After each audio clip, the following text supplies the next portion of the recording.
Hey everybody, HomeSliceHenry here, and in today's video I have some rather tragic news. Shadow Riperior is back. Shadow Riperior absolutely terrorized the open Master League meta for many seasons, until at long last it was finally nerfed. However, this season Shadow Riperior got access to Drill Run, and with that big addition, it is now back to top tier meta status.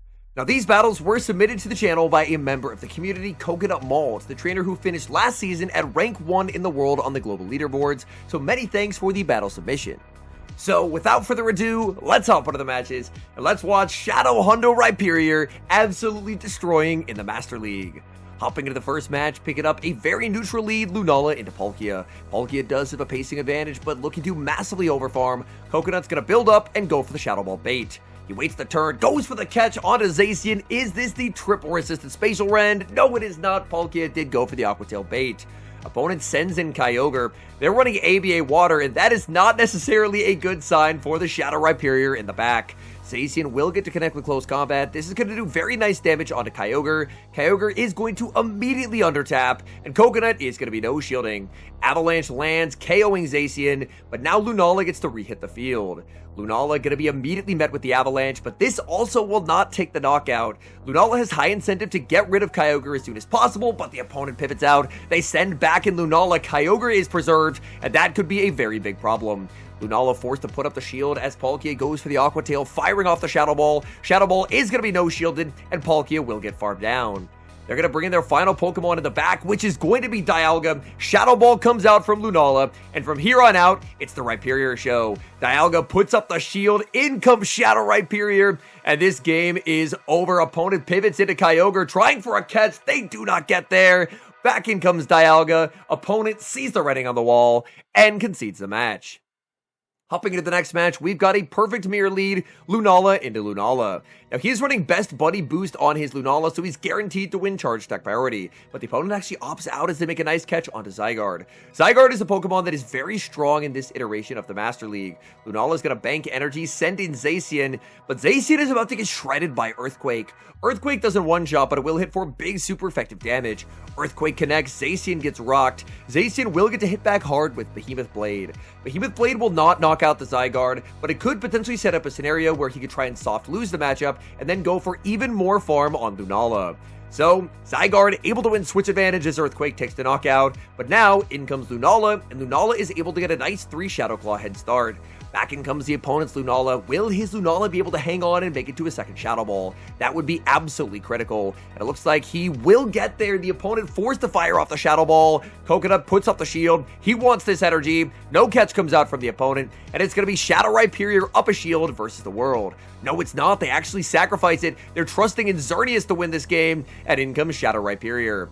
I don't believe Riperior will be able to survive the Geomancies plus close combat. Riperior fires off a Drill Run right away, and Xerneas is going to no shield. Xerneas is going to make the back-to-back CCs. Riperior is going to shield, so the Mud Slap's worth of damage will connect. Now Riperior is going to get one shot, but the Xerneas is at -4 defense. Can Lunala get the farm down? In comes Lunala. This is going to be close. Lunala does get the farm down and is able to clutch the win by the absolute narrowest of margins. We move to the next game, Lunala into Lunala, and this Lunala is Best Buddy boost equipped as well, so it's going to be a true coin flip, a 50-50, and the opponent wins the first coin flip. Instant shield comes out, he's going to be firing back with a Shadow Ball, and the opponent is always going to be looking to shield as well. In the one shield Lunala mirror, you end up being low enough that honestly soft losing this matchup can be to your advantage. And that's exactly what Coconut's going to go for. He doesn't throw the Shadow Ball, he's just going to sacrifice his Lunala because now he can get a big farm down. He's going to choose to bring in Zacian. Zacian is going to get a 4 Metal Claw head start, and the opponent's going to be sending in Zygarde. Zygarde would have been a huge problem for this backline. The backline is double weak to ground, so getting this energy advantage is big. Behemoth Blade is going to land. That's very nice damage. Zacian is outside of Earthquake range, but Earthquake is going to put the Zacian pretty low. Zacian no shields. Earthquake lands. Zygarde will never be able to farm down, and Zacian's going to go for Behemoth number 2. This will come very close to knocking out the Zygarde. Zygarde's going to be no shielding. Zygarde barely able to hang on. It's Xerneas in the back. And once again, Riperior in a bit of a tricky situation. Riperior will fire off the Drill Run right away. Drill Run is going to be no shielded by the Xerneas, and Riperior is just going to try and get as many Mud Slaps as it possibly can. Shielding here always makes sense. You want to force the Xerneas to be -4. The Xerneas will be switch locked and quad debuffed, and that's going to set up nasty farm for the Zacian. The Zacian doesn't have a lot of health to work with here, but Zacian will get the farm down. In comes Zygarde. Zygarde gets farmed down as well, and once again, he's able to find the win con. We move to the next game, Lunala leading into Palkia. We've seen this lead matchup before. Last time he tried to go for a Spatial Rend catch. Unfortunately, was not able to get the Spatial Rend catch onto the Zacian. Let's see if he can actually get it this time. Shadow Ball bait is going to be shielded. He's going to wait the turn, go for the catch. Can Lightning actually strike this time? Is the Spatial Rend? Yes, it is. Triple resistant Spatial Rend catch. Absolutely devastating for the opponent. That's going to be answered with a shiny Kyogre. He's going to look to overfarm and fire off the close combat. Kyogre is going to have to fire off energy pretty immediately here, as Zacian would make another close combat, and that's exactly what they're going to do. Zacian with an O-Shield, Kyogre full sends the Origin Pulse. That's a lot of energy down the drain. Now he can bring in Lunala, go for a one-shield farm down, and then exit up a ton of energy. This way, if the opponent brings back into Palkia, they're going to have a very tough time. Kyogre will fire off a second Origin Pulse. They get aggressive, pivoting back into the Palkia. But there's an instant Shadow Ball from Lunala. That's going to be shielded up. Lunala should be able to make Shadow Ball number 2, and this can only be an Aqua Tail. Aqua Tail will come close to knocking out here, but what it will not do is take the KO. Since this is a CMP tie, an undercharge here could be nice, and he's going to go for it. He wants the farm on Riperior. In comes Riperior, but no! The Aqua Tail is reached. Palkia was 5 away, and that is going to force the final Protect Shield away from Riperior. Opponent waits down the timer. They bring in Lunala, and the fact that they waited the timer might honestly be the thing that loses them the game here. Riperior gets the fire off the Drill Run. Drill Run is going to land. Yeah, them waiting the timer just cost them the game, because now they should look to switch into Kyogre, but the switch timer will be up, and Coconut can send in Lunala. Lunala snipes down Kyogre. Back in comes their Lunala, but he has the Drill Run on 1 HP. He's going to take the win. The opponent had the game won, but by waiting down the timer, they burned Coconut's clock for him, and that allowed him to read the Kyogre switch in, snipe it down with Shadow Claw, and take the win. We move to the next match, Lunala into Dialga. Two better answers in the back, and look at that catch onto the Zacian. Gotta hope it's going to be the Roar of Time. It is the Roar of Time. That is triple resisted. Just like that, the opponent in shambles. They're going to bring in Kyogre. Very important bait out for the Zacian. And Zacian's going to build up to the back-to-back close combats. Looking to really ramp up the pressure on Kyogre. Close combat number 1 is going to be no shielded, instantly under-tapping to cover for the opponent, going for the under-tap as well. That's going to force a shield from the opponent. They're going to get a full farm down here, so he's going to opt out. Pivoting back into Lunala, firing off the Shadow Ball, and Shadow Ball will pressure away that final shield. But now he has a 2-0 shield advantage. Kyogre has all the energy in the world. He's going to no shield, Origin Pulse lands, and he will get farmed down. So it's going to be the Shadow Riperior show here. Riperior has to take one Waterfall, but will shield, and the second Mud Slap will take the KO. So Shadow Riperior up a shield, going to have to accomplish miracles. Opponent brings back in Dialga. They did store quite a lot of energy from earlier before sending in Kyogre. Iron Head will be shielded. Can Riperior get the farm down? It looks like it cannot get the farm down. Mud Slap post nerf, not hitting as hard as it used to, but Drill Run will take the KO. It turns out Kyogre did actually survive the Mud Slap, so there is a 1 HP Kyogre lurking in the back. They send in their final Pokemon, it's Zekrom, and they're just getting destroyed by Shadow Riperior. Drill Run is going to do almost their entire health bar. Riperior farms up, goes for a Simul Switch, Zacian into Kyogre. Back in comes the Zekrom, and the opponent's going to concede the match. I believe for the second half of these battles, he has switched the team. It's now Shadow Riperior lead, but it's going to be Lunala and Dialga in the back. Picking up a pretty neutral lead in the first match, leading Shadow Riperior into Zamazenta, but the opponent's going to be safe switching into Marshadow. Shield comes up from the Marshadow, in comes Lunala. Lunala is taking double super effective damage here, but the charge attacks from the Marshadow don't really threaten. Marshadow goes for the Ice Punch, that's not a problem for Lunala. Lunala's going to be no shielding, will be able to survive this Ice Punch as well, and then can fire off the Shadow Ball. Will fire off the Shadow Ball as the opponent pivots out, they send in Zamazenta, but they're going to lose so much health from this Zamazenta. Zamazenta will get the farm down, but now he can bring back in the Shadow Riperior, and these Mud Slaps are shredding. Riperior just going to go for the full farm down. It looks like the opponent did throw on alignment there, so an entire free Mud Slap goes over to Riperior. Riperior gets that farm down, exiting up a ton of energy, and what's the opponent going to do? They still have the Marshadow, but it's very low. They're going to bring in Lunala as their final Pokemon, and he's going to be full sending Rock Wrecker. Rock Wrecker will be shielded by Lunala, but he can make it to Rock Wrecker number 2. Shadow Riperior just so incredibly oppressive. Rock Wrecker lands, In comes Dialga, and that's just going to instantly end the game. Dialga will always no shield, as the Shadow Ball just simply will not be anywhere close to taking the knockout, and then Dialga can just go for the full farm down. Opponent pivots in, they try for a catch, but he was just never throwing any energy there, and that's going to be a win. We move to the next match, Shadow Riperior into Lunala. I did actually learn this matchup pretty recently because I actually built my own Shadow Riperior. Now, I don't have the Shadow Hundo by any means. I don't know how the opponent snuck there. They threw a 7. I don't know if they started behind by a turn or what happened. But Shadow Riperior does have the ability to win the zeros. It's not by much, but you can barely hang on here. Looks like Coconut has other ideas. He's going straight for the Rock Wrecker. Rock Wrecker does get shielded. And now, since he's up a free Mud Slap due to that alignment throw from the opponent, he can probably just look to try and double up on drill runs. So that's what he's going to do. He's going to play for the 2s. Normally, I don't think you could get away with that Rock Wrecker, but because he got the free Mud Slap, he's actually able to do so. Now he can fire off the back-to-back drill runs. That's going to be knocking out Lunala, and he's able to win the lead. Opponent's going to be sending in Xerneas. Xerneas can try for a full farm down here, but if they do, they're going to let him make a Rock Wrecker, and they're going to lose so much of their health bar. Rock Wrecker connects, Xerneas barely clinging to life, in comes Reshiram, and there's a quick switch into Dialga. Reshiram proves they're not on Draco Meteor, and that would have been the move that could have been their saving grace. Fusion Flare is just not going to cut it. Dialga makes the Roar of Time. That is going to seal the win, as Roar of Time, we already know that's one-shotting Reshiram. Reshiram gets KO'd, back in comes the Xerneas. Xerneas actually does throw energy. They are trying to see the third Pokemon here. I believe they're doubled up, so they will have the opportunity to see the third Pokemon.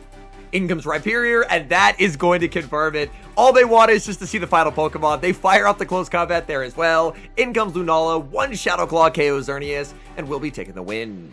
We move to the next match, Shadow Riperior into Palkia, a very negative lead. Rhyperior is going to bank some energy and then save switch into Lunala. Lunala is going to be met with a Zacian counter switch. The opponent banked a ton of energy on that Palkia. Lunala will get to fire off Shadow Ball. Shadow Ball will hit for nice damage onto the Zacian, but Zacian's always going to be no shielding. Zacian's going to try and play the zeros here. This is close to Behemoth range, but I believe Lunala can survive this. Behemoth lands. Lunala hangs on with fractional HP, and will make Shadow Ball number 2. This Shadow Ball is going to be no shielded. Switch advantage is 1, and that means all this Palkia energy is instead going to be aligned onto Dialga. Their final Pokemon is revealed to be Lugia, a Pokemon I haven't seen in quite some time. They snipe with the Aqua Tail, and Rhyperior will fire off the Drill Run. This Drill Run is going to be shielded up by the Palkia, and then it's time to send in Dialga. Dialga can try and go for a big farm down here. Palkia does have enough for the Spatial Rend. Dialga no shield, Spatial Rend connects, and unfortunately that is a lot of health lost. Now Dialga can't get the farm down, otherwise he would have to start shielding Aqua Tails, so instead just going to fire off Iron Head. Iron Head will take the knockout, but Lugia's biggest problem now is going to be the fact that how do you damage the Rhyperior? Dialga firing off the Iron Head, just getting whatever damage it can get. Did that end up being a CMP tie? It was a CMP tie. That's a very nice play. Getting that CMP tie just instantly ends the game. The game was pretty much over anyway because Lugia can't really damage Rhyperior, but either way, should still be in a pretty good spot. Dialga will put up the shield as Lugia is going to fire off energy. Lugia goes for the Aeroblast plus, which for PvP purposes is just a regular Aeroblast. The plus only matters for PvE, for raids and whatnot, but Rhyperior doubles up on Rock Wreckers, Lugia no shields, and that's going to be a win. We move to the next match, Shadow Riperior versus Zacian. Now this should be a pretty good matchup. Opponent's going to save switch into Zygarde, and he's going to respond with Dialga. But even Dialga will get shredded by Earthquake. Zygarde is an incredibly safe Pokemon in this meta. Earthquake lands, Dialga is able to hang on, but not by much. Dialga now going to fire off Roar of Time. This will guarantee a shield advantage for Dialga, but Zygarde will get a pretty nasty farm down here. Zygarde's going to exit up so much energy, and in comes Lunala. If they're on Crunch, Lunala is about to take some pretty massive damage. They reveal they're actually on Outrage Earthquake, so no Crunch on this Zygarde. But even still, back-to-back Outrages will do a lot of damage. He's going to be no-shielding the Lunala as well. A second Outrage lands. He can now farm up as much as he possibly can before going for the Shadow Ball. This Shadow Ball will come very close to taking the knockout here. Can Zygarde survive? Shadow Ball lands. Zygarde just gets knocked out, and it's going to be the Rhyperior show from here on out. If they have a Kyogre in the back, all is lost. The Shadow Ball is banked. It's going to be Palkia in the back, and I love the play to go for the Rock Wrecker. Rockwrecker may potentially set up a Mudslap farm down in the 2s. Look at the damage. Rockwrecker crushes the Palkia, and now Riperior can put up the shield. Palkia fires off the Aqua Tail, but that's not going to do much. Riperior gets the farm down, exiting with a Drill Run loaded, and this game is over. Shadow Drill Run is just going to hit for way too much damage. Zacian does end up no-shielding, hoping they can survive, but Riperior gets the farm down and could have made it to a second Drill Run anyway. Hopping into the final match, picking up a terrible lead, Shadow Riperior into Kyogre. Lunala Sage Switch answered with Eternatus, and this is a flippable matchup for Lunala. Eternatus has very strong neutral play across a lot of the Master League meta, but Eternatus actually does not have a strong matchup into Lunala. And that's specifically because after landing a Dynamax Cannon, the Dragon Tails don't do a ton of damage. So, Lunala always has an ability to win Switch advantage. Lunala is going to be firing off the Shadow Ball, Eternatus is going to be no-shielding, and Switch advantage has been secured. Opponent now brings in their Zacian, looking for the full farm down. Lunala is going to overfarm as much as possible before firing off the Shadow Ball. Shadow Ball into the Zacian is going to be shielded, so the Zacian is going to be very, very healthy and have quite a lot of energy. In comes Riperior. Riperior getting some nice Mudslap damage here. Riperior is kind of going to get shredded by the close combat. Opponent goes for Behemoth Blade. Behemoth Blade more expensive, and that means they're going to have to stay in the matchup and take more Mudslaps. Drill Run will pressure away the final shield, and I think at this point, you just let the Riperior go. It's kind of a crazy call, but Dialga up a shield should be able to win this. Close combat takes the knockout. In comes Dialga. There's a pivot out into Kyogre, and the moment they left the field, the game was over. Kyogre will get to connect with an Avalanche, but Dialga just simply does not care. Dialga will be able to fire off the Roar of Time. Kyogre is never going to be surviving, and then Dialga will always be able to make it to the Iron Head before the back-to-back close combats are reached. Back in comes the Zacian. Zacian knows it's over, and they will resign the match. All in all, Shadow Riperior, it definitely plays a bit differently to what it did in the past, but in my eyes, it's very strong and very, very underplayed. The fact that Shadow Riperior has such a commanding matchup into Lunala as well is another reason why the Shadow Riperior is just strictly outclassing the regular. The regular loses all evens to Lunala, whereas the Shadow, I believe, wins the zeros and the twos. Lunala is the single most played Pokemon in High Elo Master League, so when it comes to evaluating a Pokemon, making sure that at bare minimum it has a playable Lunala matchup is very, very important. So to me, I think Shadow Riperior is back in a massive way. With last season having Reshiram and Zekrom basically being unchecked, Riperior adds a very hard check to those Pokemon. With how strong Shadow Riperior looks in the Master League, I think it's finally time for me to invest in my own Shadow Riperior. My best IVs are 13, 13, 14, which unfortunately means I end up losing a lot of defense bulk points, and I will eventually have to best buddy it if I want to go from 8 bulk points lost down to only 1. So I think I'm going to end up building it and trying it, maybe with like an Eternatus team, because I think that Shadow Riperior plus Eternatus could also be a cool pairing to see what those two can do together. So in a future Master League video coming to the channel soon, I'm probably going to be running those two together, because I do think that Eternatus is another Pokemon that is very strong in this current Master League. Anyways, thank you guys so much for watching. If you enjoy watching content like this, please do help support the channel by leaving a like on the video, subscribe to the channel if you haven't, and an extra special thank you as always to our channel members here on YouTube. The support you guys provide to the channel is so appreciated, so thank you guys oh so very much, and until next time, I've been HomeSliceHenry.